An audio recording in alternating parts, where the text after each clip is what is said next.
जिल्हा बंदच्या पार्श्वभूमीवर अवैध धंद्यांबाबत प्रश्न, प्रशासनाने सत्य स्पष्ट करावे. नंदुरबार जिल्ह्यात विविध संघटनांनी जिल्हा बंदची हाक दिली असताना काही ठिकाणी कथितपणे अवैध धंदे सुरू असल्याची चर्चा रंगली आहे.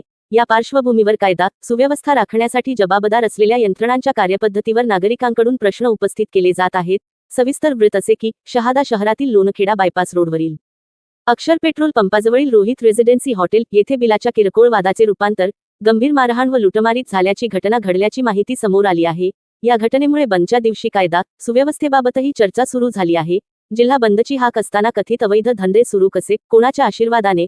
राज्य उत्पादन शुल्क विभागाच्या आशीर्वादाने, स्थानिक अन्वेषण विभागाच्या आशीर्वादाने, शहादा पोलीस स्टेशनच्या आशीर्वादाने असे अनेक प्रश्न नागरिकांकडून उपस्थित केले जात आहेत. मात्र या पार्श्वभूमीवर प्रशासनाने अवैध धंद्यांबाबतच्या तक्रारींची निष्पक्ष चौकशी करून वस्तुस्थिती जनतेसमोर मांडावी, तसेच दोषी आढळल्यास संबंधितांवर कठोर कारवाई करावी, अशी मागणी नागरिकांकडून होत आहे.